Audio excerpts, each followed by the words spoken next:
I am doctor Archita and मैं एक homeopath और मैंने एमडी करी है अभी साइकेट्री में, so I am mostly a psychiatrist, homeopathic psychiatrist. तो I was also leaning towards allopathy, पर मैंने एक चीज़ नोटिस करी कि एलोपैथी में काफ़ी साइड इफ़ेक्ट्स हैं। एलोपैथिक सेक्टर में थोड़ा सा हो जाता है कि आप थोड़े फाइनेंशियल ड्रिवन ज़्यादा हो जाते हो और आप पेशेंट्स को शायद उस हिसाब से रिजल्ट नहीं दे पाते। बिल्कुल, homeopathic first line of treatment में भी बहुत इफेक्टिव है कि आजकल आपको पता है कि एंटीबायोटिक आपको पूरे सिम्टम्स आने पे ही लेनी चाहिए, बट ऑब्वियसली आपकी क्वालिटी ऑफ लाइफ एंड आप वो एलोपैथिक डोज से अपना छूट सकते हो। डू यू थिंक एलोपैथी का बढ़ना इन सारी पैथी के कम होने की वजह भी है? तो दोस्तों, स्वागत है हमारे पॉडकास्ट पे, जहां हम बात कर रहे हैं आज डॉक्टर अर्चिता से, जो एक होम्योपैथ है और जानती है कि होम्योपैथी के जरिए बीमारियों को कैसे जड़ से ठीक करा जाता है। सिर्फ यही नहीं, होम्योपैथी कैसे आपकी बीमारी को बिना साइड इफेक्ट्स के ठीक करती है, ये सारी बातें आज हम इस वीडियो में जानेंगे। Hello, Dr. Archita. How are you? Hi Shubham, I am great, how are you? Good, good. Thank you so much for being part of this Vedic Roots podcast. Thank you, I am much dilated my self. So, थोड़ा सा आप viewers को बताएंगे अपने बारे में about आप क्या करते हैं एंड कहाँ पर हैं आप, क्या बेस है आपका, थोड़ा सा बताइए ना प्लीज। श्योर। तो I am doctor Archita and मैं एक होम्योपैथ और मैंने एमडी करी है अभी साइकेट्री में, so I am mostly a psychiatrist, homeopathic psychiatrist. Okay. तो मेरा जो क्लिनिक है that is based in Gurgaon, it's in Sushant Lok. तो you can easily find me on Google Maps and everything, आपको मिल जाएगा डॉक्टर अर्चिताज होम्यो क्लिनिक से। All right. So I've been practicing in since like 3 years as a psychiatrist, Okay. and other than that it's been like मतलब 7 से 8 साल हो चुके as a homeopath जो मैं प्रैक्टिस कर रही हूँ। 7 से 8 साल, तो that's a lot of time. बिल्कुल। ओवरऑल आपका कैसा रहा है इस पूरी जर्नी में, एक्सपीरियंस कैसा रहा है कि how does homeopathy and all these things help a patient? तो ओवरऑल जो मैंने देखा है, आई थिंक लोगों को बहुत डाउट्स होते हैं, कंसर्न्स होते हैं कि होम्योपैथी जो है वो स्लो एक्टिंग है, धीरे काम करती है, काफ़ी धीरे धीरे उसका असर दिखता है, बट ऐसा नहीं है। इन माय एक्सपीरियंस आपका बॉडी टाइप बहुत ज़्यादा मैटर करता है। जैसा आपका बॉडी है उसी टाइप से वो रिएक्ट करेगा। तो अगर आप काफ़ी, आपका मतलब एक पर्सनैलिटी वाला जो पार्ट है वो प्ले करता है कि आप स्लो हो, स्लगिश हो, तो मेडिसिन भी उस टाइप से एक्ट करेगा। बट मैंने मोस्टली देखा है कि जो होम्योपैथी है वो अक्यूट क्रॉनिक केसेस में दोनों में बहुत अच्छे से काम करती है। अक्यूट मतलब सर्दी जुकाम में भी काम करती है, और क्रॉनिक जैसे कि अगर लंबे ट्रीटमेंट्स हो गए, बीपी शुगर वाले केसेस में भी बहुत अच्छे हमें रिजल्ट्स मिलते हैं। और mostly CKD, chronic kidney disease वगैरह ऐसी चीज़ों में भी हमें बहुत अच्छे रिजल्ट्स देखे हैं होम्योपैथी में। And generally homeopathy, I mean पहले तो मैं यही जानना चाहूंगा कि होम्योपैथी में आप कैसे हैं? I mean what inspired you to become a homeopath? मेरा कोई बैकग्राउंड नहीं था इसमें, और ऐसा भी नहीं था कि मैंने किसी होम्योपैथ को कभी विज़िट किया तो मेरे को एकदम इंटरेस्ट आया, ऐसा कुछ नहीं था। Out of a sudden when हम सब उस स्टेज में होते हैं कि आपने जस्ट पास आउट किया होता है और आप एकदम से ढूंढ रहे होते हो कि मतलब मेडिकल लाइन में जाना है, तो I was also leaning towards allopathy. पर मैंने एक चीज़ नोटिस करी कि एलोपैथी में काफ़ी साइड इफ़ेक्ट्स हैं। प्लस आई ऑलवेज, मेरे अंदर हमेशा से एक फीलिंग थी कि I wanted to help people. तो एक वो चीज़ थी।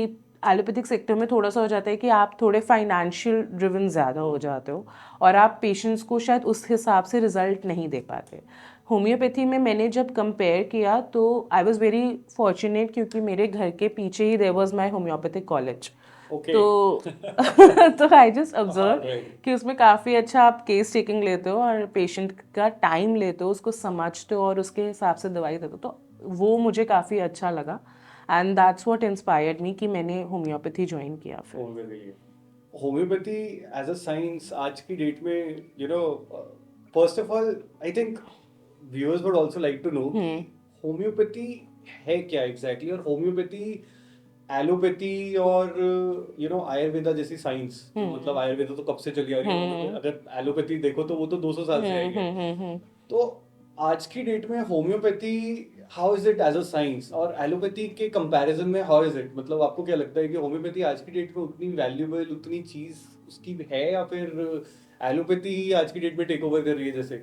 होम्योपैथी का कैसा रिस्पॉन्स रहता है इन सब चीज़ों में? So basically homeopathy as a science लोगों को लगता है कि बहुत वेग है और अपने आप ही डॉक्टर कुछ भी मिक्सचर डाल के दे देता है, तो ऐसा कुछ नहीं है। Homeopathy as a science principle based है। हम एक प्रिंसिपल कहते हैं लाइक क्योर्स लाइक, कि मतलब जो आपका जैसे आपकी डिजीज आई है उसी तरीके की अगर आप मेडिसिन दोगे तो उसी से पेशेंट को आराम मिलेगा। और बहुत इंटरेस्टिंग बात यह है कि जो फाउंडर थे सैमुअल हैनेमन, वो भी he was a allopath, he started being allopath and उन्होंने फिर ऑब्जर्व किया कि वो एलोपैथी में बहुत ज़्यादा कुछ अच्छे से ट्रीटमेंट नहीं दे पा रहे। उनकी बेटी बीमार हो गई थी तो he could not treat her अच्छे से। तो इस वजह से उन्होंने सोचा कि ये सब साइंस बेकार है, मेरा डॉक्टर होने का कोई फ़ायदा नहीं है if I am not able to treat her. तो उन्होंने स्टार्ट करा अपने आप से एक एक्सपेरिमेंट। एक होता है सिंकोना बार्क, तो उन्होंने एक ट्री का बार्क लिया और उसका कंकशन बनाया और उसको फिर उन्होंने अपने आप पिया। उन्होंने पिया तो उन्हें मलेरिया लाइक सिम्टम्स आने लगे। अच्छा। तो फिर उन्होंने देखा कि वो अपने आप ही 4-5 दिन में ठीक हो गए।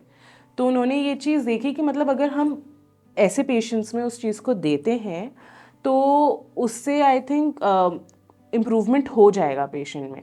और उस टाइम उनके टाइम पे जो सिस्टम था वो ये था, एलोपैथी में लीचिंग वगैरह इस टाइप के प्रोसेसेस चलते थे which were very painful to the patients. तो उनको इस चीज़ से मतलब काफ़ी एतराज़ था कि पेशेंट को हम ट्रीट करने की जगह जहाँ हमें उसको सहानुभूति देनी चाहिए कि उसको वो ऑलरेडी इतनी दर्द में है, इतनी परेशानी झेल रहा है, वहाँ हम उसे और परेशान कर रहे हैं। तो वो कुछ ऐसा ढूंढना चाहते थे कि जिससे कि पेशेंट को कम से कम परेशानी हो और हम उसे ठीक भी कर सकें। ओके, तो ये एलोपैथी पहले आ चुका था होम्योपैथी के, आप ये कह रहे हैं? मतलब एलोपैथी उस समय यही उस सेम टाइम पे थे दोनों? एलोपैथी आ चुका था, होम्योपैथी फ्लरिश हो रहा था धीरे धीरे। एंड एलोपैथी को हम कहते हैं कि मतलब जो सैमुअल हैनेमन थे उन्होंने उस चीज़ को इस तरीके से करना चाहा रिकग्नाइज कि जैसे कि कोई फॉरेन बॉडी है, कोई ऐसा पार्ट है बॉडी का जिसको कि सर्जरी चाहिए। ठीक है। जैसे कि स्टोन्स हैं, स्टोन्स आपके बड़े हैं, अगर वो कैनाल से नहीं निकल सकते और साइज में बड़े हैं then you should go for allopathic approach that is surgery. But अगर स्टोन छोटा है, कैनाल के ट्यूब के साइज से, डायमीटर से छोटा है और आप होम्योपैथिक अप्रोच लेते हो then that is good will enough. But उन्होंने कभी भी ये नहीं ठुकराया कि जहाँ पर आपको सर्जरी चाहिए होती है वहाँ आप सर्जरी मत कराओ, होम्योपैथी पर रिजॉर्ट करो। क्योंकि he was well versed with this कि जहाँ सर्जरी ज़रूरी है वहाँ ज़रूरी है, आप उसको अवॉइड नहीं कर सकते। तो उन्होंने कभी ये नहीं कहा कि एलोपैथी ख़राब सिस्टम है, बेकार सिस्टम है, नहीं जाना चाहिए। बस उनको अप्रोच एलोपैथी की सही नहीं लगी जो उन्होंने अपने आप से होम्योपैथी में इस्टेब्लिश करनी चाहिए।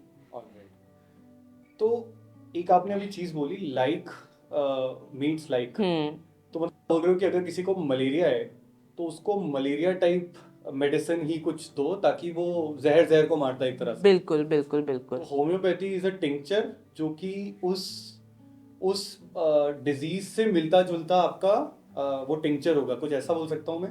बिल्कुल आप ऐसा बोल सकते हो, जिसको कि हम बहुत माइन्यूट और बहुत स्मॉल डोजेस में देते हैं। तो ये भी एक होम्योपैथी का प्रिंसिपल है कि स्मॉलेस्ट से स्मॉलेस्ट डोज जानी चाहिए पेशेंट के अंदर।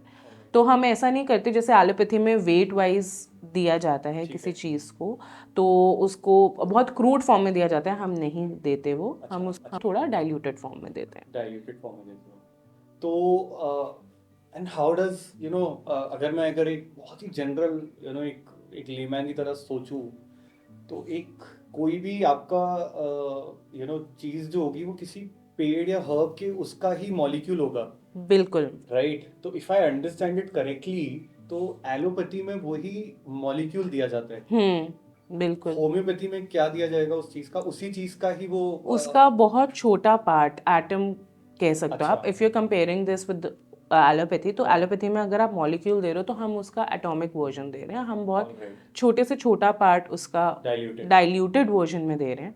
सो ऐसा नहीं है कि सिर्फ होम्योपैथी में पेड़ या पौधों से दवाइयाँ बनती हैं, क्योंकि जनरली उसको आयुर्वेदा से कंपेयर कर दिया जाता है। होम्योपैथी में हर चीज़ से दवाई बनती है, हर चीज़ से। जब मैं हर चीज़ बोल रही हूँ तो हम लोगों के कुछ नोसोड्स जिनको हम कहते हैं वो ऐसे भी चीज़ें होती हैं कि जिनको बलगम से बनाया गया है इन्फेक्टेड अच्छा। पर्सन के, या फिर कोई ऐसी चीज़ है जो कि बहुत जैसे पेड़ का कुछ इन्फेक्टेड पार्ट है उससे भी बनाया गया है, Okay. तो इसलिए ये आयुर्वेद से कंपेयर नहीं हो। All right. तो आयुर्वेदा में एक इन जनरल ये बोल सकते हैं कि आयुर्वेदा में पूरा वो दिया जाता है। होम्योपैथी में लाइक मीट लाइक आप उसी बीमारी का ही एक एक वो देते हैं, क्या बोलते हैं उसे, सिमिलर सिमिलर सी चीज, सिमिलर उसी से एंटीडोट बनाते हैं। उसी से बनाते हैं। हाँ। और उसको काफ़ी हम बहुत पोटेंटाइज्ड वे में देते हैं, मतलब हम ये कह रहे हैं कि जब हम किसी चीज़ को डाइल्यूट कर रहे हैं तो हम उसकी इनर पावर को एक्टिवेट कर रहे हैं, तो हम उस एक एक्टिवेटेड सब्सटेंस आपको दे रहे हैं। एंड हाउ डज इन सब जैसे भी हम मेडिसिन देते हैं तो ये रिस्पॉन्स कैसे इमीडिएट करती है या टाइम लेती है या फिर कैसे रहता है? मैंने अभी बीमारी टू बीमारी डिपेंड करता मैंने होगा अभी पहले भी ये हाँ। बात बोली कि आपका बॉडी रिएक्शन सबसे फर्स्ट पार्ट है। राइट। क्योंकि आजकल होता क्या है कि हम लोगों ने काफ़ी एलोपैथिक खा ली होती है, तो हम लोगों का सिस्टम थोड़ा स्लगिश हो चुका होता है। तो अगर हम कंपेयर करेंगे होम्योपैथी का इफेक्ट एक बच्चे में और बूढ़े में, तो थोड़ा डिफरेंस होगा। जो बच्चा होगा वो ज़्यादा जल्दी रिएक्ट करेगा हर एक टाइप की डिजीज़ के लिए। Alright. खांसी जुकाम हो गया या बदहजमी हो गई, या फिर हो सकता है कि उसको भी किसी टाइप का स्टोन वगैरह के लिए भी अगर आप दोगे तो काफ़ी अच्छा रिस्पॉन्स आपको बच्चे में मिलेगा। और थोड़ा सा हो सकता है मतलब हमने सबका बॉडी कॉन्स्टिट्यूशन एक तो नहीं होता, लेकिन अगर आपका थोड़ा स्लो और स्लगिश है तो आपको उस हिसाब से मिलेगा। दूसरा, बीमारी पे बिल्कुल डिपेंड करेगा, क्योंकि होम्योपैथी का सिद्धांत है कि वो अंदर से हटाते हुए फिर बाहर की तरफ आती है। तो जो हम हमेशा बात करते हैं जड़ से निकालना, तो एक उस टाइप में भी वो ज़्यादा काम करती है।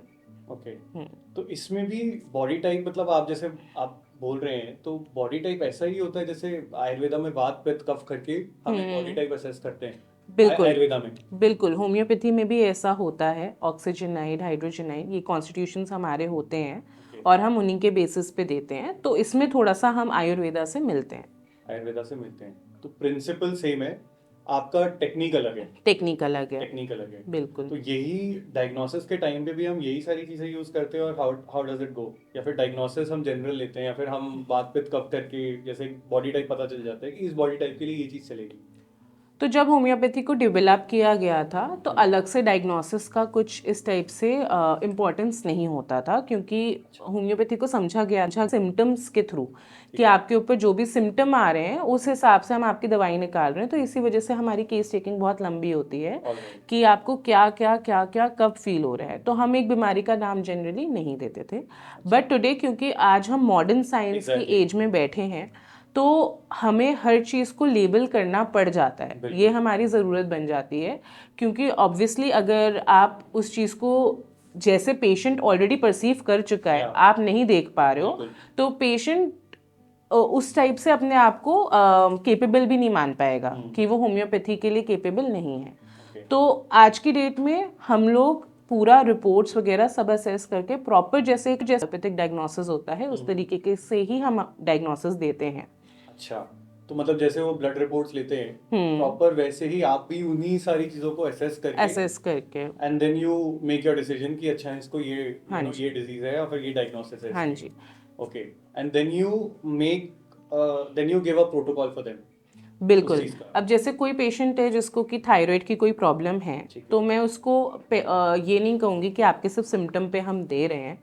मैं उसको ज़रूर एक बार ये बोलूँगी कि आप अपना रिपोर्ट करा लीजिए, आप मुझे अपना TSH, T3, T4 दिखाइए और उसके बाद फिर हम उसका ट्रीटमेंट स्टार्ट करते हैं। क्योंकि पेशेंट को भी आजकल ये जिज्ञासा रहती है कि मैं ट्रीटमेंट ले रहा हूँ, उसके बाद मुझे असर हो रहा है नहीं हो रहा है, क्योंकि वो ऑलरेडी आपसे पहले 2-3 डॉक्टर से मिल चुका है, तो उनको वो डॉक्टर समझा चुके हैं कि आपको इस तरीके से अपनी लाइफस्टाइल बदलनी पड़ेगी, आपको ये मेडिसिन खानी पड़ेगी, तभी आपका ये वाला जो पॉइंट है इसमें थोड़ा फर्क पड़ेगा। या तो वो किसी का कम है तो बढ़ेगा या किसी का ज़्यादा है तो कम होगा। तो अगर बीइंग अ होम्योपैथ में उसको ये कह दूं कि नहीं, आपको सिर्फ ये जो आपको थकान फील हो रही है या आपको जो नींद नहीं आ रही है इसमें आपको आराम मिल जाएगा, तो वो थोड़ा सा एक अप्रोच चल नहीं पाता। इस वजह से हमें भी ब्लड वर्क्स और ये सब चीज़ें हम असेस करते हैं, क्योंकि पेशेंट अगर हम नहीं कराएंगे पेशेंट हमारे पास एक हफ्ते बाद खुद ले आएगा। ऑलराइट। तो ये सब चीज़ें बहुत ज़रूरी है। पेशेंट एजुकेटेड है आज की डेट में, बिल्कुल। गूगल एजुकेटेड है। बिल्कुल, गूगल एजुकेटेड है, आजकल गूगल जनरेशन है, तो पेशेंट ऑलरेडी पूछ के आ रहा है कि मुझे ये बीमारी है, भले ही वो गलत हो सही हो, लेकिन पेशेंट अपने विचार में ये पूछ के आ रहा है कि मुझे बीमारी है और ये बीमारी है तो मैं इसकी दवाई लेना चाह रहा हूँ। तो वो आपसे बोलता भी है कि मुझे ये नहीं, मुझे तो ये बीमारी हो सकती है या फिर मुझे थकान हो रही है। कभी ऐसे आपके केसेस आए हैं क्या? बहुत ऐसे केसेस आए हैं जो कि पेशेंट ऑलरेडी गूगल सर्च कर चुका होता है और पेशेंट ऐसे सोचते हैं कि नहीं, आप जो मुझे बता रहे हो वो नहीं है, वो गलत है। और मैं 2-3 डॉक्टर्स के पास भी जा चुका हूँ, उन्होंने भी गलत डायग्नोस किया है। तो मैं ही सही हूँ, क्योंकि ये चीज़ मैं ही समझ पा रहा हूँ। तो आजकल पेशेंट्स को थोड़ा सा ये वाला कॉम्प्लेक्स भी हो चुका है कि डॉक्टर मेरी बात सुनते नहीं है या समझते नहीं है, तो उनको पता नहीं है कि मैं किस चीज़ के थ्रू जा रहा हूँ। तो उसका सबसे जो सिंपल तरीका है वो यही है कि आप उनकी एक एक बात सुनो। और हो सकता है कि कभी कभी हम लोग भी बायस्ड हों, जज जल्दी कर लेते हों उस बेसिस पे। तो हमें भी थोड़ा सा ये ध्यान रखना चाहिए कि पेशेंट हो, क्योंकि कई बार पेशेंट भी बहुत ट्रिकी होता है। कुछ ऐसी चीज़ होती है जो इतनी इम्पोर्टेंट नहीं होती, वो पहले बताता है, और बहुत आप बाद में जाओ तो आपको पता चलता है कि इम्पोर्टेंट चीज़ तो ये थी। तो आपको वो करने के लिए थोड़ा पेशेंट को टाइम देना ही पड़ेगा। आपके डायग्नोसिस में मतलब यू सेड कि हम काफी टाइम लगाते हैं डायग्नोसिस में, राइट? बिल्कुल। तो मतलब हाउ इज इट डिफरेंट? क्योंकि अब एलोपैथी में तो आप जल्दी जाओ और जल्दी से बाहर आ जाते हो, जितना जल्दी होता है उतनी जल्दी बाहर भी आते हो। हाँ, बिल्कुल। दे फटाफट से रिपोर्ट देखते हैं, सिम्टम्स देखते हैं, 2 मिनट में आपको medicine. So is it different? Homeopathy में मैंने सुना है कि डायग्नोसिस का आपका स्ट्रक्चर बहुत अलग रहता है इन सब चीज़ों में। सो एज सच बहुत ज़्यादा डिफरेंस नहीं है शुभम, बट एलोपैथी में ये होता है कि आप जैसे, आपको पता है ईएनटी है, ऑफ्थैल्मोलॉजिस्ट है, तो आप अगर कान का दर्द है आप ईएनटी के पास जाओगे, या अगर आंख से रिलेटेड कोई प्रॉब्लम है आप ऑफ्थैल्मोलॉजिस्ट के पास जाओगे। तो क्योंकि उनके ब्रांचेस में डिवीजन हो जाता है, तो इस वजह से होता ये है कि अगर कोई आंख की बात है तो वो आपको बहुत जल्दी से 2 मिनट में सारे टेस्ट करके डायग्नोस कर देते हैं। और कभी कभी आई वुड से not in all cases but few cases I have seen कि वो एक जजमेंटल बेसिस पे भी होता है और वो बायस ओपिनियन हो जाता है कई बार। वेरियस बीइंग होम्योपैथ, क्योंकि हमें तो पूरा बॉडी ही एज सच हमें कंसिडर करना है, जो कि होम्योपैथी का सिद्धांत भी है कि आपको प्रॉपर एक बॉडी का असेसमेंट करना है। तो अगर आप मेरे पास आँख के लिए भी आए हो ना, तो भी मैं आपसे पूछूंगी कि आपकी भूख कैसी है, प्यास कैसी है। तो रूट कॉज एनालिसिस होगी। बिल्कुल, रूट कॉज एनालिसिस होगी। तो हो सकता है कि जो आँख की परेशानी हो वो आँख की थी ही नहीं, अच्छा, वो किसी और वजह से आप में है। ऑलराइट। तो उससे आप फिर पहुंचते हो कि ये यहाँ से नहीं, ये यहाँ से इनिशिएट हो सकती है, या इसके साथ बीपी का, आँख का इन्वॉल्वमेंट बीपी से भी हो सकता है या शुगर से भी हो सकता है। राइट। एंड जैसे ब्रांचेस होती हैं, आपने भी बड़ा अच्छा पॉइंट रेज किया कि allopathy has a lot of branches. बिल्कुल।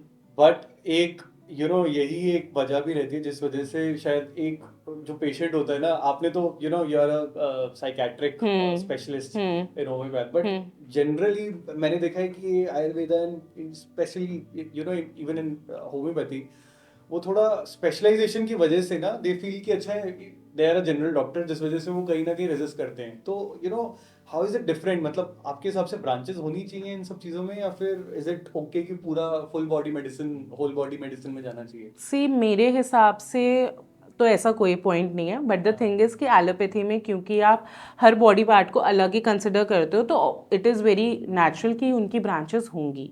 और होम्योपैथी में क्योंकि हम पूरी बॉडी एक कंसिडर करते हैं, तो हम लोगों की ब्रांचेस बहुत ज़्यादा डिफाइंड पहले नहीं थी। पहले सिर्फ हमारे पास जो सब्जेक्ट बेसिस पे था कि मटीरिया मेडिका एमडी करी है, या आपने जो एमडी करी है वो आपकी रिपोर्टरी में एमडी करी है, तो ये हमारे जो थे ये सब्जेक्ट बेसिस थे। अब क्योंकि हम भी मॉडर्न एज, मॉडर्न साइंस के साथ बढ़ रहे हैं, तो हमने देखा कि कुछ चीज़ों में आपका कुछ आना ज़रूरी है। जैसे आप डर्मेटोलॉजी के लिए आपको एक ब्रांच क्रिएट करना ज़रूरी है, साइकाट्री के लिए आपको ब्रांच क्रिएट करना ज़रूरी है, पीडियाट्रिक्स के लिए भी है, और एक जनरल मेडिसिन की भी ब्रांच है। बट इसमें भी हमने अभी बॉडी पार्ट्स को अलग अलग तो नहीं किया है। जैसे कि अगर आप जाएंगे एलोपैथी में तो आपको मिलेगा कि कोई एक न्यूरोलॉजिस्ट है, फिर पता चलेगा वो पीडियाट्रिक न्यूरोलॉजिस्ट है, फिर उसमें भी पता चलेगा कि वो सर्जन है कि नहीं है। तो इतना हमने अभी कोई डिवाइड नहीं किया है, बट ये ज़रूर है कि होम्योपैथ यार और आने वाले टाइम में ये भी होगा। ये भी हो सकता है, बट क्योंकि हम लोगों के सिस्टम में सर्जरी अलाउड नहीं है तो ये अच्छा। थोड़ा मिनिमल होगा, बट हो सकता है। तो ऐसे केसेस जिनको सर्जरी की जरूरत होती है, you redirect them to allopathic बिल्कुल, सर्जन्स। एंड दैट इज वही एक सही अप्रोच होनी चाहिए कि अगर आपको पता है कि ये केस है और इसको सर्जन की ज़रूरत है तो आप सर्जन को ही डाइवर्ट करोगे। ऐसा नहीं आपको करना चाहिए कि आप पेशेंट अपने पास रोक के रखो। ऑलराइट।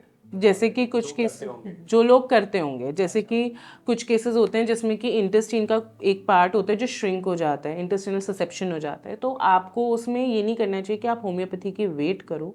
हाँ, अगर आपको पता है कि अक्यूट केस है, अभी हुआ है, तो आप उसमें ज़रूर एक बार कोशिश कर सकते हो क्योंकि उसमें रिजल्ट्स भी हैं। लेकिन अगर आप क्रॉनिक केस को डील कर रहे हो तो आई डोंट थिंक कि आपको उसको अपने पास अटका के रखना चाहिए। जैसे बहुत सिंपल स्टोन का केस है, गॉल ब्लैडर स्टोन है, आपको पता है वो साइज़ में बहुत बढ़ चुका है, अब उसका कहीं से पैसेज ही नहीं है निकलने का, तो आप फालतू में पेशेंट को बोलते रहो होम्योपैथी लेते रहो, वो घुल जाएगा। नहीं घुलेगा, आपको सर्जरी के लिए उसको रिकमेंड करना ही पड़ेगा। बट यहाँ पर मैं बिल्कुल ये कहना चाहूँगी कि बहुत सारे होम्योपैथ्स ऐसे भी हैं जिनकी अप्रोच डिफरेंट है, उन्होंने रिजल्ट्स देखे हैं, बट ऑनेस्टली स्पीकिंग जो हमने देखा है और जो मतलब हमने सीखा है उसमें ये अब इन्वॉल्व नहीं था। ऑलराइट। तो ओवरऑल मतलब अगर मैं बोलूँ ये चीज़, तो as an integrative with allopathy homeopathy also complements a lot. बिल्कुल, इंटीग्रेटिव अप्रोच में बहुत अच्छे रिजल्ट्स आते हैं। इफ़ मतलब अगर आप पेशेंट को इतने एजुकेट कर दो कि आपको दोनों को ही मिनिमली फॉलो करना है और पेशेंट आपका उतना पेशेंस है उसके अंदर, तो आपको वो रिजल्ट ज़रूर दिख सकता है। लेकिन जनरली आजकल पेशेंट्स में वो उतना पेशेंस रहा नहीं है, तो उनको क्विक रिजल्ट चाहिए। तो इस वजह से वो अपने आप से, बिल्कुल एजुकेटेड वाली भी बात है कि वो अपने आप से गूगल पे पढ़ के पता लगा लेंगे, नहीं मेरे को तो यही फॉलो करना है ट्रैक, मेरे को इस पे नहीं जाना। राइट।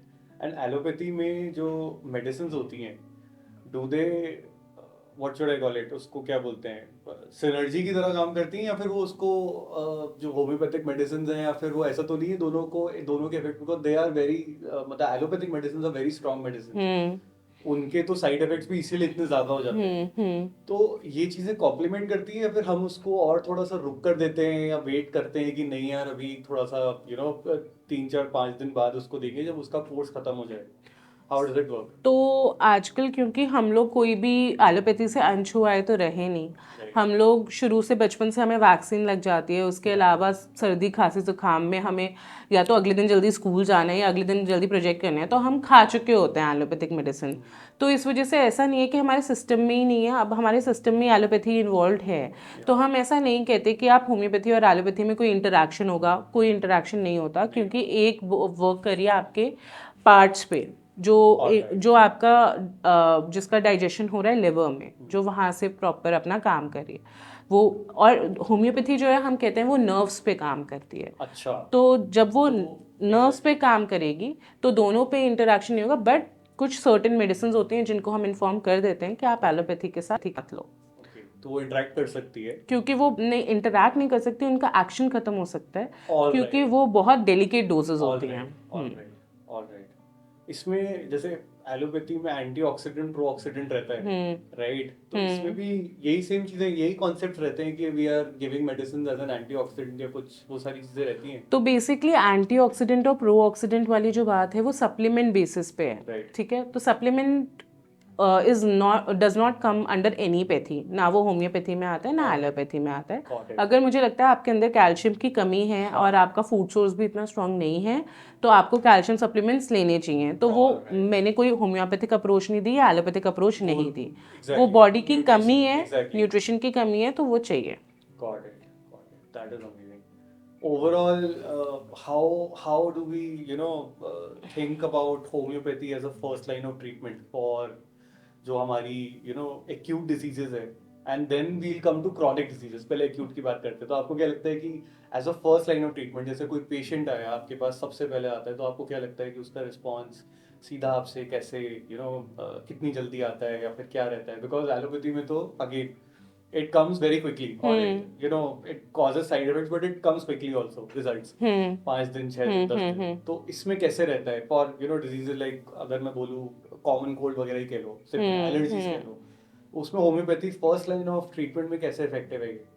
बिल्कुल homeopathic first line of treatment में भी बहुत इफेक्टिव है। जैसे आपने कॉमन कोल्ड की बात करी, तो कई बार कुछ पेशेंट्स होते हैं जिनको कि प्रॉपर अभी कोल्ड फ्लरिश नहीं हुआ है। किसी ने कंप्लेंट करी कि अभी मुझे सिर्फ रनी नोज ही स्टार्ट हुआ है और खांसी जुकाम मुझे स्टार्ट नहीं हुआ है, मुझे थोड़ा सा हेडेक बन गया है। तो आप समझिए कि थोड़ा साइनस के सिम्टम्स आ रहे हैं, उसको हम कहते हैं कराइजा, तो मतलब आपको थोड़ा सा शुरू हो गया है। तो अगर आप उस केस में भी होम्योपैथी दोगे तो आप ये बहुत अच्छे से ये चीज़ देख पाओगे कि होम्योपैथी ने 2-3 दिन में ही पेशेंट को हेल्प कर दिया और उसका वो जो कोल्ड है वो आगे नहीं बढ़ा। हालांकि जो हम कहते हैं वो ये होता है कि जो कॉमन कोल्ड है उसका 7 डेज का कोर्स होता ही है, वो अपना रन करेगा उतना कोर्स। लेकिन हाँ, एलोपैथिक दवाई से अगर आप एंटीबायोटिक से स्टार्ट करोगे, आजकल आपको पता है कि एंटीबायोटिक आपको पूरे सिम्टम्स आने पे ही लेनी चाहिए, उसके पहले नहीं लेनी चाहिए। तो लेकिन जो हमने देखा है एंटीबायोटिक के बाद ही ज़्यादा आराम देखा है। तो आप तब तक उस अगर रनी नोज के साथ वेट करते रहोगे कि मैं एलोपैथिक अप्रोच पे जाऊं, तो वो थोड़ा सा डिफ़िकल्ट हो जाता है। होम्योपैथी में हम आपको एक्सेसरी मेजर्स भी बताएंगे, उसको भी हम जो कि एलोपैथिक डॉक्टर्स भी रेकमेंड करते हैं। तो इन दोनों चीज़ों को करके, जैसे स्टीम हो गया, गागल्स हो गए, ये सब चीज़ों को करके फॉलो करके अक्यूट कंडीशंस का भी बहुत अच्छा ट्रीटमेंट है। जैसे कि आर्निका तो हर किसी के घर में होती ही होती है, क्योंकि वो इंजरी बेसिस पे मेडिसिन दी जाती है। तो कोई भी मतलब अगर कट लग गया या कोई भी ऐसे आपको नील पड़ गया या चोट लग गई, तो आर्निका तो बहुत इजीली प्रिस्क्राइब हो जाती है। तो वो भी एक अक्यूट मेडिसिन का ही रोल निभा रही है। And then when it comes to chronic, जैसे diabetes, BP, even cancer, in fact आपने तो आई थिंक कैंसर एक किसी हॉस्पिटल में या सेंटर में आपने काम भी किया है, राइट? साथ, राइट? बिल्कुल, तो मैंने काम किया हुआ है कैंसर हीलर सेंटर में, एंड आई हैव भी मतलब मैंने एक्सपीरियंस किया है वहाँ पर कि काफ़ी अच्छे ट्रीटमेंट है अल्टरनेटिव मेडिसिन में भी। तो and I have also work with doctor Kalyan Banerjee, जिनका होम्योपैथिक अप्रोच था प्रॉपर। तो वो जब मैंने उनको मतलब ही इज़ वर्किंग मिराकुलसली, तो मैंने उनके काफ़ी अच्छे केसेस देखे हैं जहाँ पर कि कैंसर को हमने काफ़ी हिसाब तक, इसमें भी थोड़ा डिफरेंस है कि आपने कुछ केसेस में आपने काफ़ी अच्छा कंट्रोल किया है, मैनेज किया है, कुछ केसेस में आपने साइड इफ़ेक्ट्स मैनेज किए हैं और कुछ केसेस में आपने रिजल्ट भी देखा है। So that again depends on the case and patient to patient. और जैसे बीपी शुगर वाली बातें हो गई, तो बीपी शुगर में मोस्टली पेशेंट एलोपैथिक अप्रोच पहले ही स्टार्ट कर चुके होते हैं। तो उनको ये एजुकेट करना पड़ता है कि आप क्योंकि एलोपैथिक अप्रोच स्टार्ट कर चुके हो, हम इसको एकदम से बंद तो नहीं करा सकते, पर हम आपको हेल्प कर सकते हैं साइड बाय साइड कि आप अपनी डोज को मिनिमम कर दो। अगर आप 2 टैबलेट ले रहे हो एक दिन में, तो आप उसको 1 कर दो या 1 को आधा भी कर सकते हो, ऑल्टरनेट डे पे कर सकते हो। पर अगर आपने स्टार्टिंग से, जब आपको पता चला है कि मुझे बीपी की दिक्कत डेवलप हो रही है या शुगर की डायबिटीज़ की दिक्कत डेवलप हो रही है, अगर आप वहाँ से स्टार्ट करोगे तो होम्योपैथी का अप्रोच बहुत अच्छा है। ऐसा नहीं है अगर आपकी जेनेटिक्स में है, हेरिडिटरी में है, तो डायबिटीज़ या बीपी का आना थोड़ा नेचुरल है। होम्योपैथी एक्सटेंड कर देता है उस टाइम को। तो आपका क्वालिटी ऑफ लाइफ बेटर बना रहा है हर जगह से, और बहुत डिजीज़ में हेल्प भी कर रहा है, क्योर में। कैन वी से इफ अ पर्सन जिसको टाइप 2 डायबिटीज है और काफी क्रॉनिक कंडीशन, क्या होम्योपैथी अकेले में उसको रिवर्स करवा सकता है? आपने कभी देखा है ऐसे केसेस पहले, या फिर कोई भी ऐसी चीज, बीपी या फिर डायबिटीज? अगर टाइप 2 डायबिटीज़ है, बहुत क्रॉनिक पेशेंट है and case is not good, तो जनरली उसके साथ काफ़ी ज़्यादा दूसरे टाइप के सिम्टम्स एंड दूसरे टाइप की चीज़ें भी इन्वॉल्व होती हैं, जिसको डायबिटिक न्यूरोपैथी कहते हैं। तो होम्योपैथिक अप्रोच स्टार्ट होती है कि आप पहले उन सिम्टम्स को थोड़ा पेशेंट को क्वालिटी ऑफ लाइफ में बेटर दो, एंड जब आपकी एक प्रोग्रेसिव अप्रोच रहती है तो बिल्कुल आप ये देख सकते हो कि काफ़ी आराम है। But obviously diabetes and BP is that kind of condition which can not be reversed as a whole, but obviously आपकी क्वालिटी ऑफ लाइफ एंड आप वो एलोपैथिक डोज से अपना छूट सकते हो। अच्छा, तो इसमें हम क्या डाइट लाइफस्टाइल अप्रोचेस भी यूज करते हैं कि अब भी डाइट चेंज करो या लाइफस्टाइल चेंज करो along with homeopathic medicine? How does it go? बिल्कुल हमें डाइट और लाइफस्टाइल अप्रोच फॉलो करना पड़ेगा, क्योंकि ये भी हमारा फाउंडर का उद्देश्य था कि अगर कुछ ऐसी चीज़ें हैं जो आपकी डाइट से इंट्रोड्यूस हुई हैं और आप उसको डाइट से ही मैनेज नहीं कर रहे, तो इसमें दवाई कुछ रोल नहीं प्ले करेगी। जैसे बहुत सारे केसेस आते हैं कि अगर किसी को CKD है और वो पेशेंट का क्रिएटिनिन हाई है, ठीक है। और अगर वो पेशेंट कह रहे हैं कि मैं रनिंग वगैरह नहीं छोड़ूंगा ठीक है। और मैं बाहर का खाना वगैरह नहीं छोड़ूंगा, मैं सब कुछ खाऊंगा पीऊंगा, लेकिन आप होम्योपैथी दे दो, अच्छा, तो वो काम नहीं करेगी। वो आपको समझना पड़ेगा कि अगर आप होम्योपैथी ले रहे हो, आपको अपना लाइफस्टाइल चेंज भी मॉडिफाई करना पड़ेगा। उसके बिना आई थिंक कोई भी पैथी काम नहीं करेगी। एलोपैथी भी काम करेगी To a उस certain टाइम extent, के लिए, हाँ। बट उसके बाद वो आपकी कंडीशन को वर्सन होने से नहीं रोक सकती। सो वो लाइफस्टाइल चेंजेस और मॉडिफिकेशंस बहुत इंपॉर्टेंट है। बढ़ते हैं। And overall coming to something controversial, पहले कंट्रोवर्शियल ये है कि इसको प्लेसिबो इफेक्ट कहते हैं। तो पहले तो आप थोड़ा व्यूअर्स को बताइए प्लेसिबो इफेक्ट क्या है, होम्योपैथी को प्लेसिबो क्यों कहते हैं? मतलब इतने टाइम से चली आ रही पैथी है एंड आज उसको एकदम से डिमांड ऐसा लगता है लोगों को कि कम हो रही है, एलोपैथी इज टेकिंग ओवर। तो व्हाई इज इट सो? आपको क्या लगता है कि ये ऐसा क्यों कर रहे हैं आज, और क्यों इसकी इंपॉर्टेंस कम होती जा रही है जब इतनी अच्छी है ये? तो सो एक्चुअली दो एंगल्स इन्वॉल्व हैं। एक तो एलोपैथ्स को ये चीज़, मतलब एलोपैथ्स कहें या साइंटिस्ट कहें, उनको ये चीज़ हर चीज़ को इवैल्यूएट करना होता है कि अगर आपने कुछ चीज़ बॉडी में डाली तो वो गई कहाँ, वो कहाँ से डाइजेस्ट होके बाहर निकली, तो ये चीज़ उनको जाननी बहुत ज़रूरी होती है। ठीक है। तो होम्योपैथी के मेडिसिन को जब टैग किया जाता है तो वो उस तरीके से आपको उनका डाइजेशन वगैरह नहीं दिखता, क्योंकि फिर से मैंने जो आपको बताया था डाइल्यूशन वाली बात है कि आप एक जगह मॉलिक्यूल दे रहे हो, एक जगह एटम दे रहे हो, तो एटम हर चीज़ में है बट आप उठा के एक एटम नहीं देख सकते। तो वैसे ही होम्योपैथी मेडिसिन को आप उठा के टैग नहीं कर सकते कि कहाँ इफ़ेक्ट कर रही है, बट वो इफ़ेक्ट कर रही है। उसको प्लेसिबो इफेक्ट इसलिए नाम दे दिया गया था क्योंकि जैसे होम्योपैथी केस टेकिंग हम करते हैं, हम आपसे बहुत लंबा पूछते हैं, तो कहीं ना कहीं हम आपके चाइल्डहुड में भी चले जाते हैं। किसी को क्रॉनिक डिजीज होती है, हम तो we end up counselling the patient, कि एंड में यही हो जाता है कि पेशेंट को हम काउंसिल करके भेजते हैं।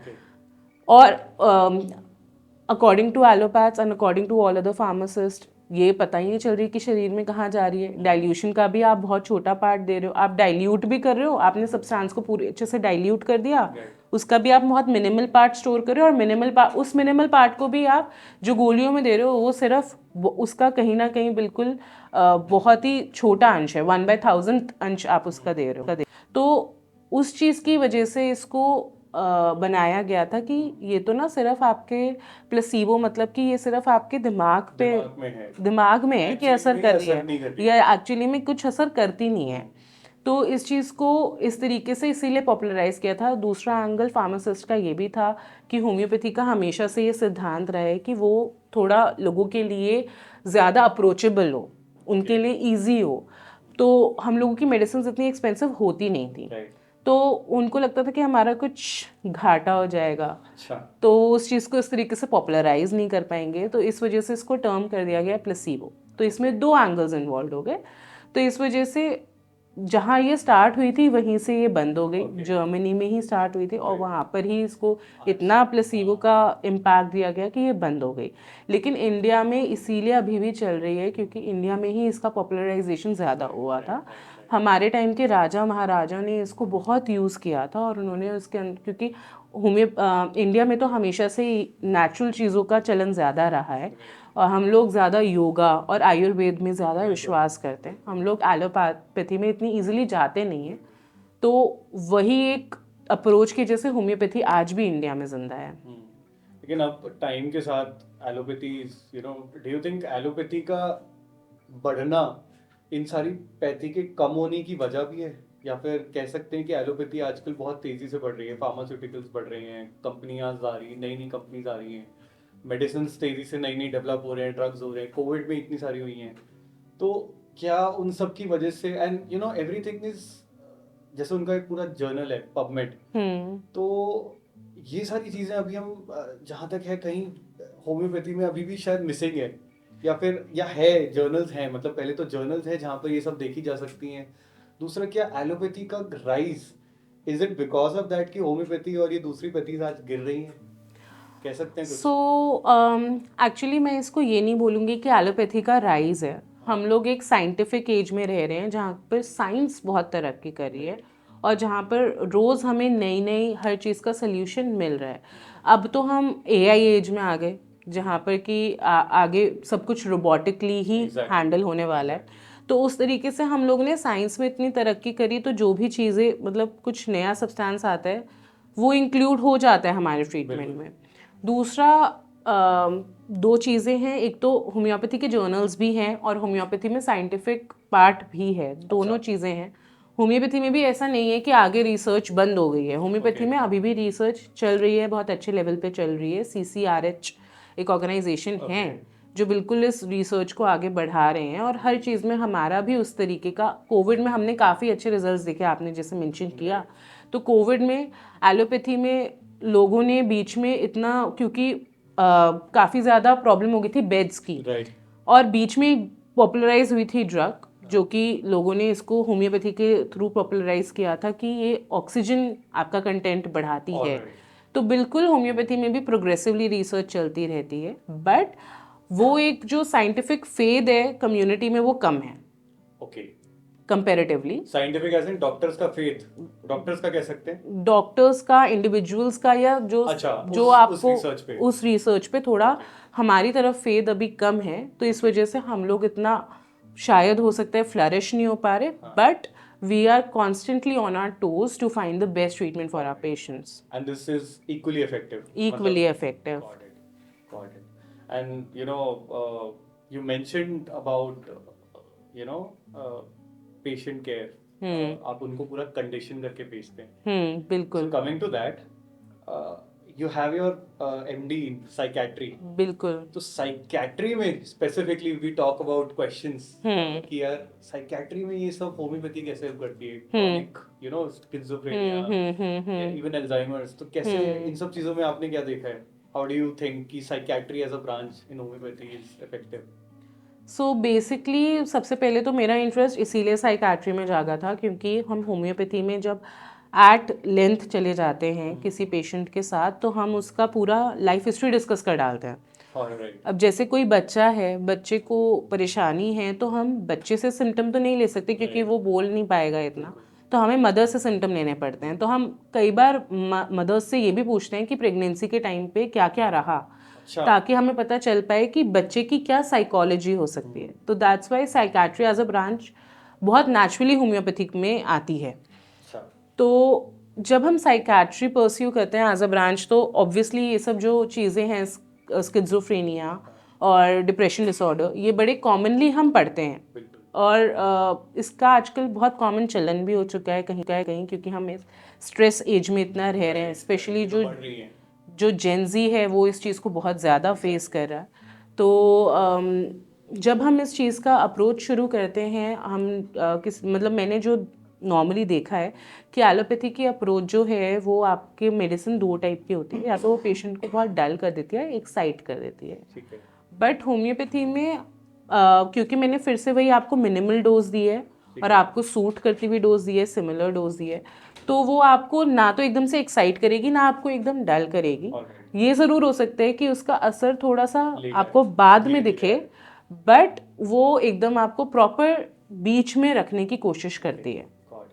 तो इफेक्टिव इन सारी केसेस में भी है ये, मतलब बिल्कुल। स्किज़ोफ्रेनिया के लिए कोई पेशेंट आए and if he consults a homeopath, यार मुझे स्किज़ोफ्रेनिया है, तो वो आप होम्योपैथी के जरिए भी you can give a good उसको रिस्पांस अच्छा मिलेगा।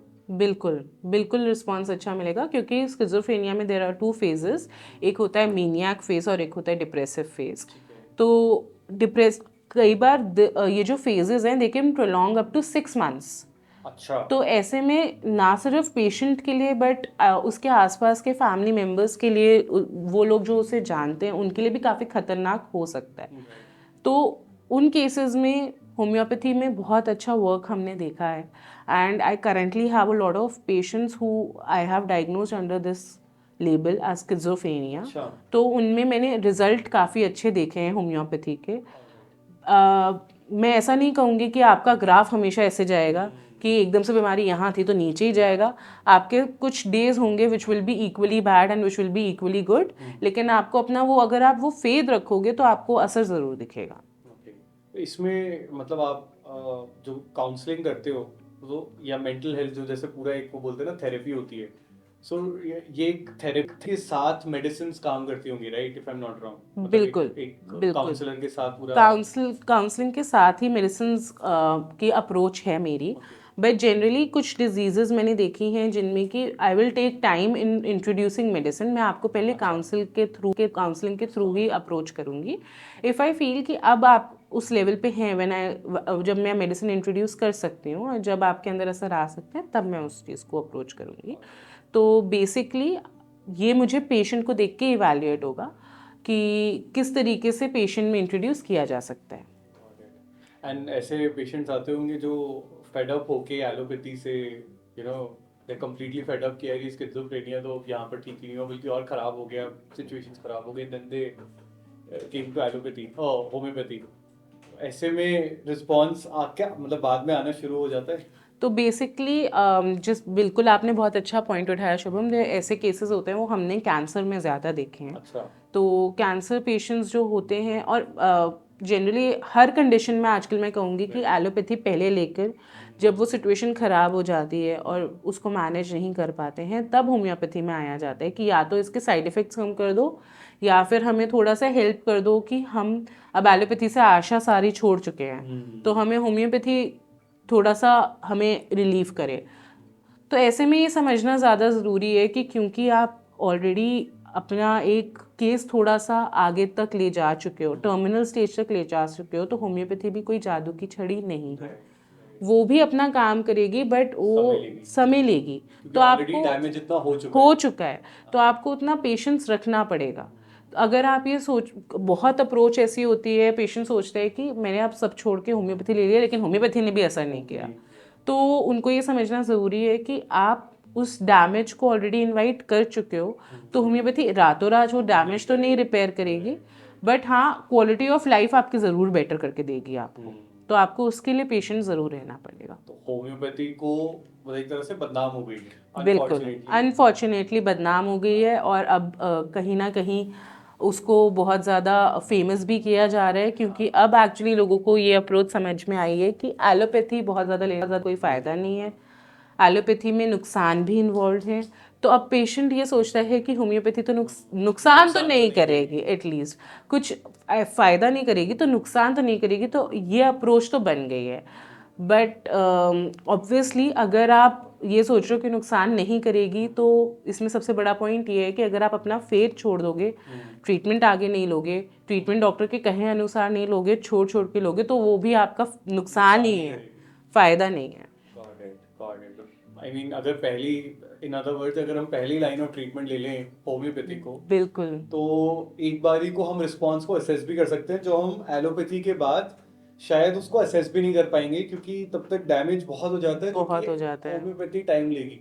बिल्कुल तो बट ठीक है, I think you know with time homeopathy भी यू नो थोड़ा सा और इम्प्रूव होगी, और इम्प्रूव हो भी रही है जैसे आप बता रहे हो। बिल्कुल बिल्कुल बिल्कुल इम्प्रूव हो रही है। पेशेंट्स का फेथ भी थोड़ा वापस आ रहा है आजकल। एज अ लेमैन पर्सन हमें ये बात ज़रूर इतना तो पता चल गया है कि एलोपैथी की दवाई के बेनिफिट्स हैं, तो साइड इफ़ेक्ट्स भी ज़रूर हैं।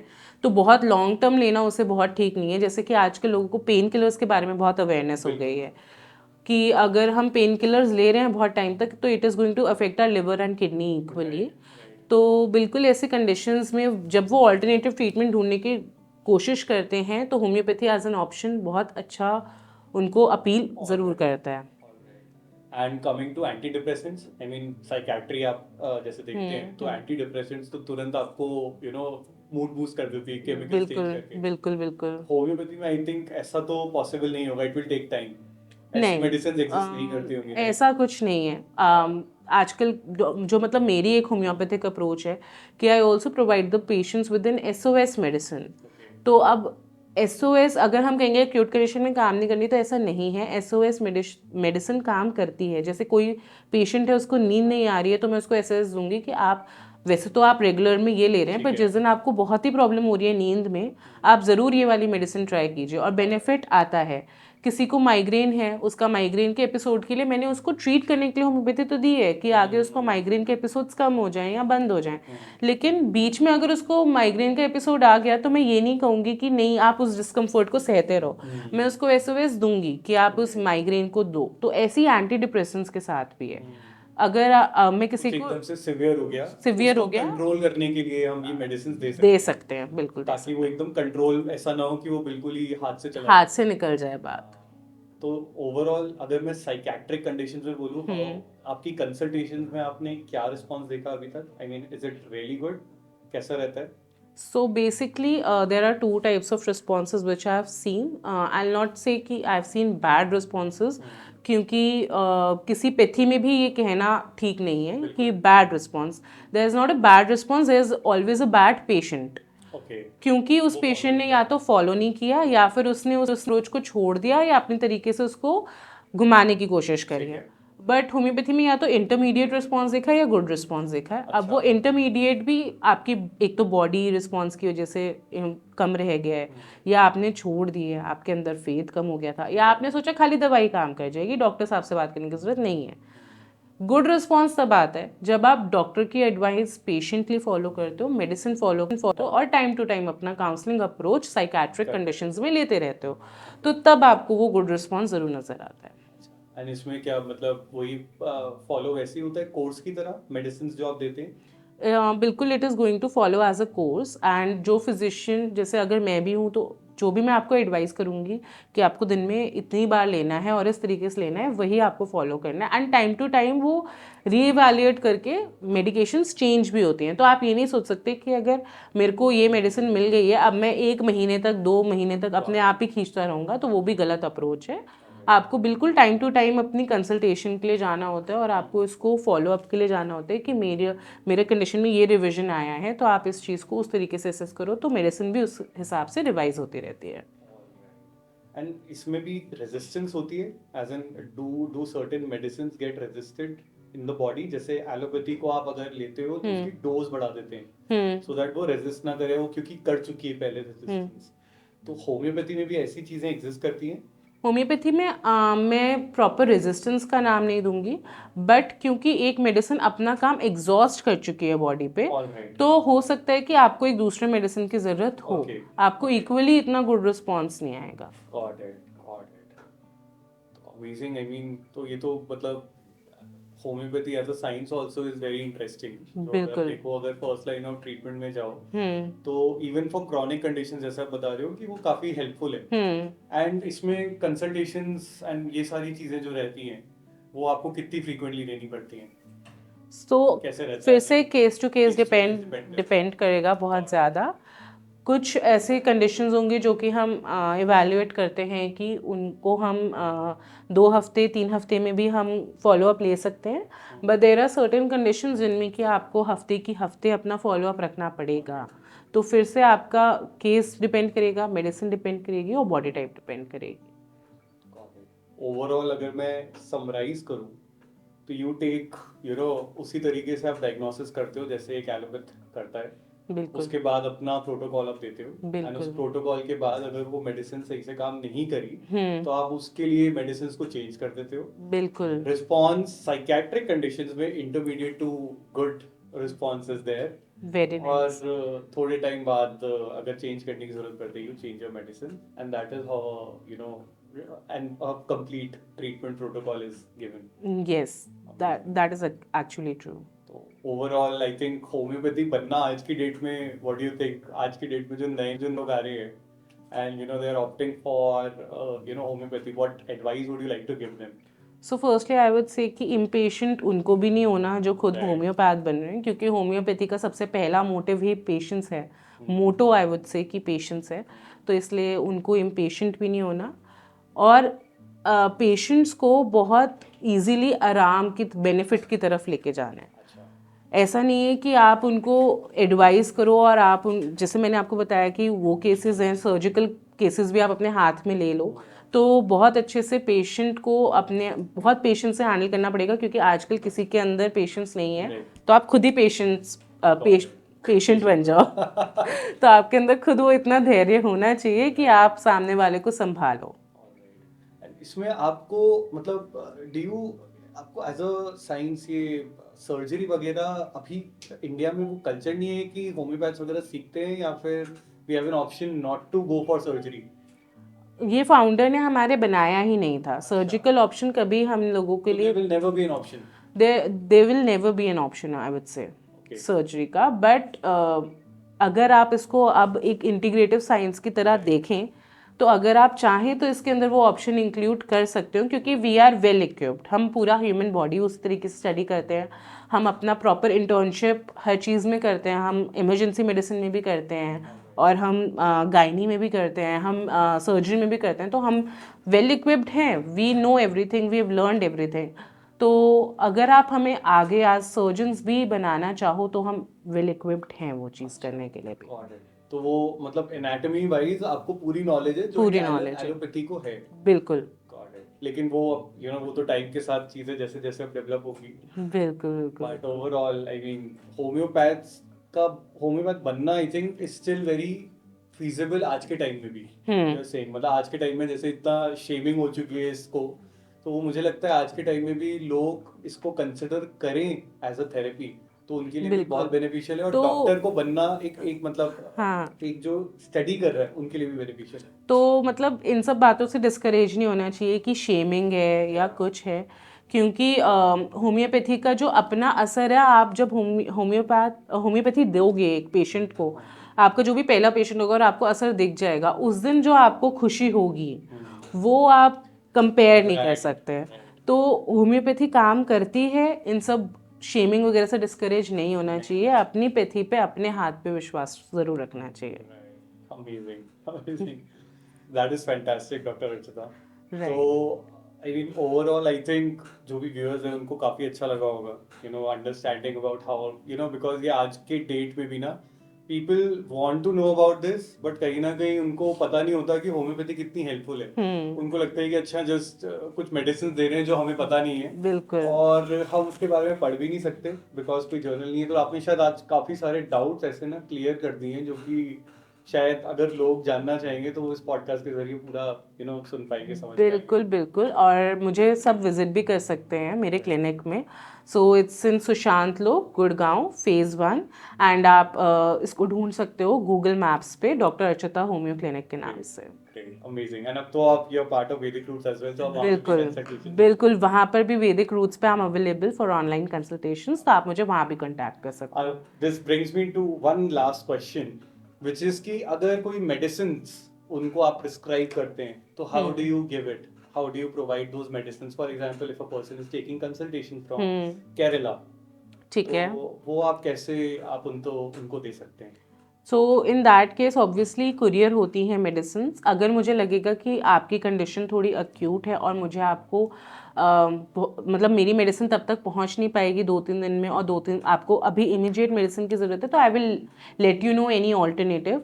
एंड मैं अपने पेशेंट्स को एलोपैथी के लिए भी मना नहीं करती हूँ, क्योंकि आई वांट अल्टीमेटली आपका कंफर्ट चाहती हूँ मैं। तो इन दैट केसेस अगर आप बेनिफिशियल होता है अगर आप एलोपैथी ले सको या होम्योपैथी, आई प्रिस्क्राइब यू, जो आपके आसपास मिल जाएगी। इन द मीन वाइल जब तक मेडिसिन अराइव तब आप स्टार्ट कर सकते हो, and it will be mainly through courier services. Courier जो कि 2 से 3 दिन में पहुंच जाते होंगे, then you can start your course. बिल्कुल बिल्कुल बिल्कुल। ऑलराइट, तो ये तो काफी अच्छा है, इन एवरी वे पेशेंट्स के लिए तो इजी है आज के कोरियर सर्विसेज भी, हाँ बिल्कुल। Great, Dr. Archita. It was wonderful talking to you. Thank you. Same here, Shubham. Thank you so much. दोस्तों, आई होप आप सभी को ये पॉडकास्ट अच्छा लगा होगा। अगर आपको ये पॉडकास्ट अच्छा लगा तो इस वीडियो को लाइक करें और नीचे कमेंट करके अपनी राय ज़रूर दें। हम जल्दी ऐसे पॉडकास्ट और लाते रहेंगे, इसलिए इस चैनल को सब्सक्राइब ज़रूर करें। साथ ही अगर आपको ऐसा लगता है कि हम इस पॉडकास्ट को किसी भी तरीके से और इम्प्रूव कर सकते हैं तो हमें नीचे कमेंट्स में अपने ज़रूर बताइए।